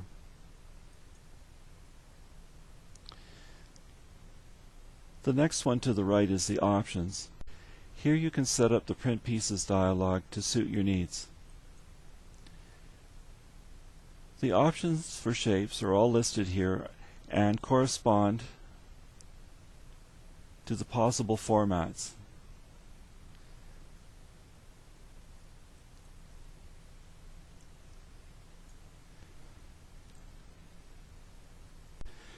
If we click on garment notation, it shows us the setup for format GN, which is garment notation. These are options you can utilize. You can ask for the image to be inverted left to right. The second option is print notation in straight columns. The notations usually follow the edge of the garment. I'm going to cancel these. The next thing we're going to look at is the test page. We have 3 sections: the unprintable margins, position of square, and printer compensation factors. If you print the test page up here at the top, your printer will come out with a page that has special lines drawn on it and instructions on how to complete the results in this dialog. If you're going to be using a knit leader outline, what you should do is make sure that this is as accurate as possible. If you never intend to do that, just use garment outline, then this isn't as critical. But it's important to have this information as correct as possible. Just follow the information on the print test page and you'll be able to set this up on your own, or look in the help file. The next one is page setup. Here you should select that it's US letter. The page margins at the top, left, right, and bottom are all 10 millimeters. This is the minimum amount that you should have. You can make them wider if you need to. It's up to you.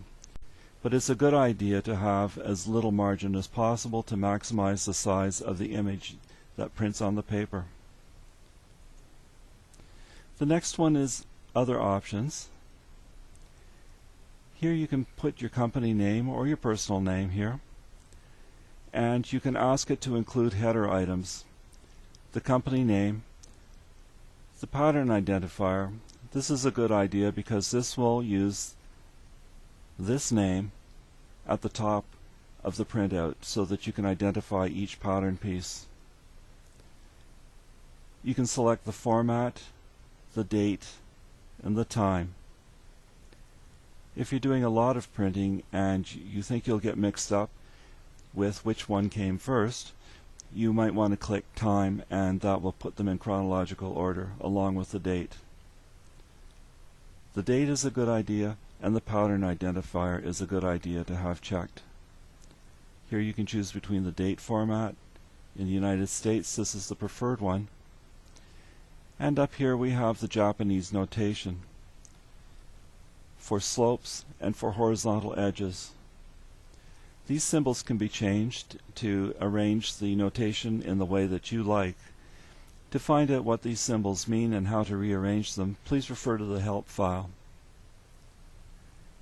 And the last thing is the size in pixels for clipboard or bitmap files. This is 500 by 500 pixels, and that's usually adequate for most situations. When you ask for an option where it will copy the information to the clipboard, it will do so within these measurements. When you've finished making your choices here, click OK.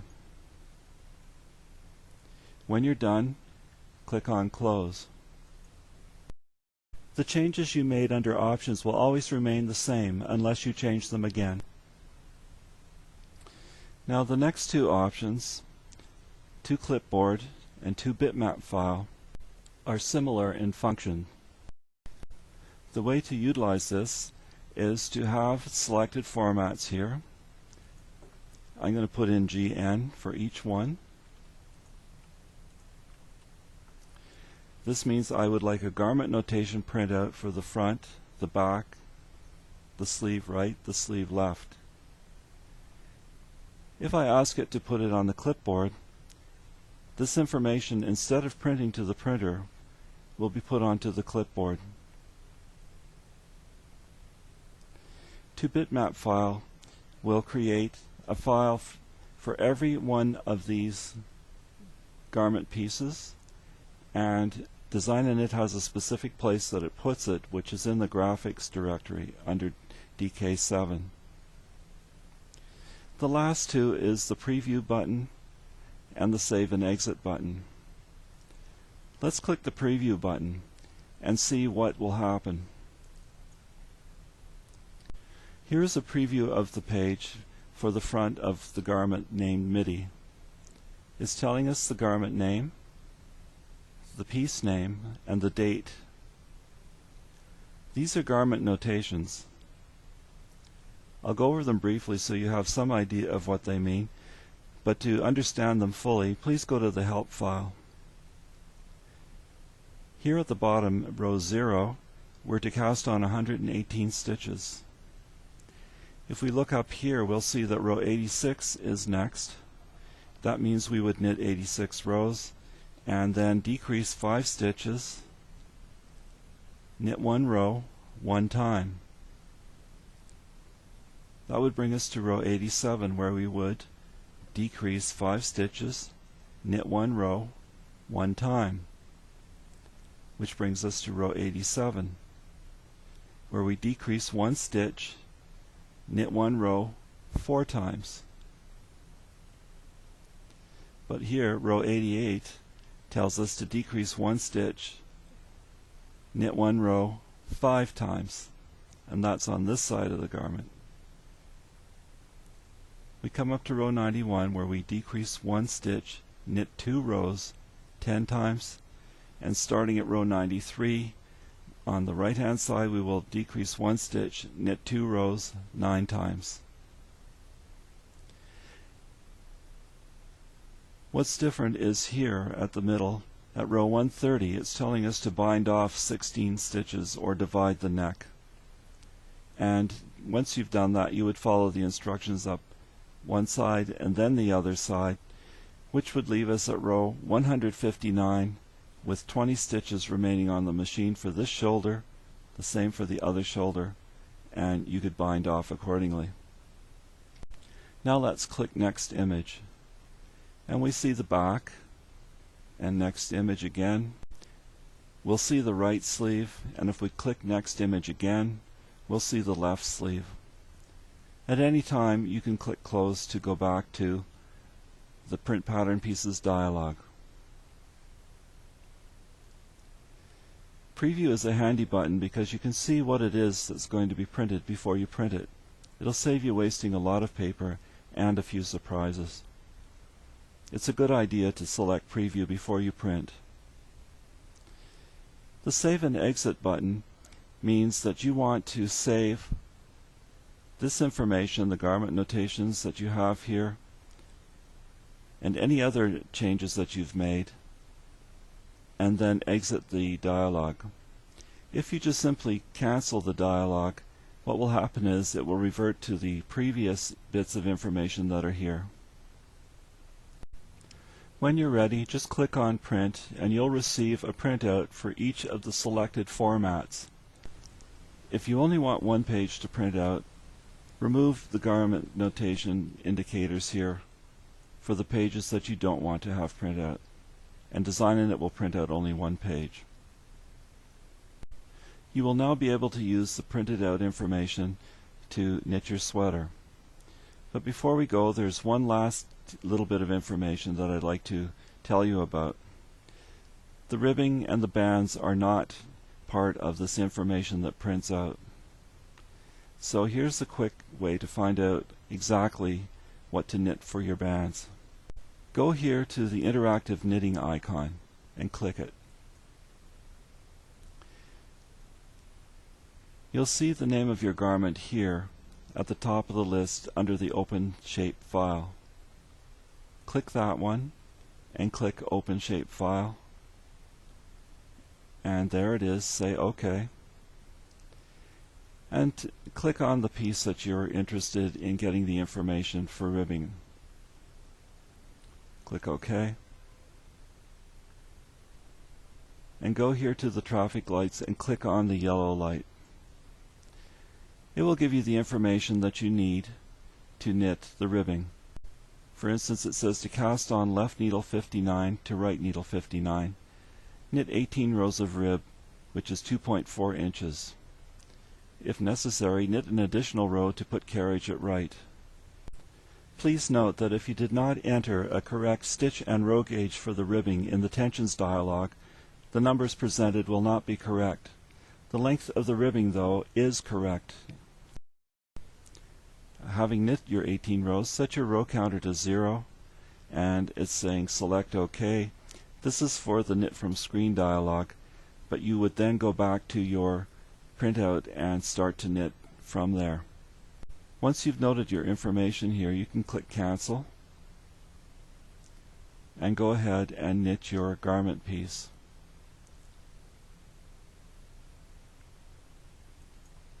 To exit, click on Shapefile and exit. This concludes the presentation on printing.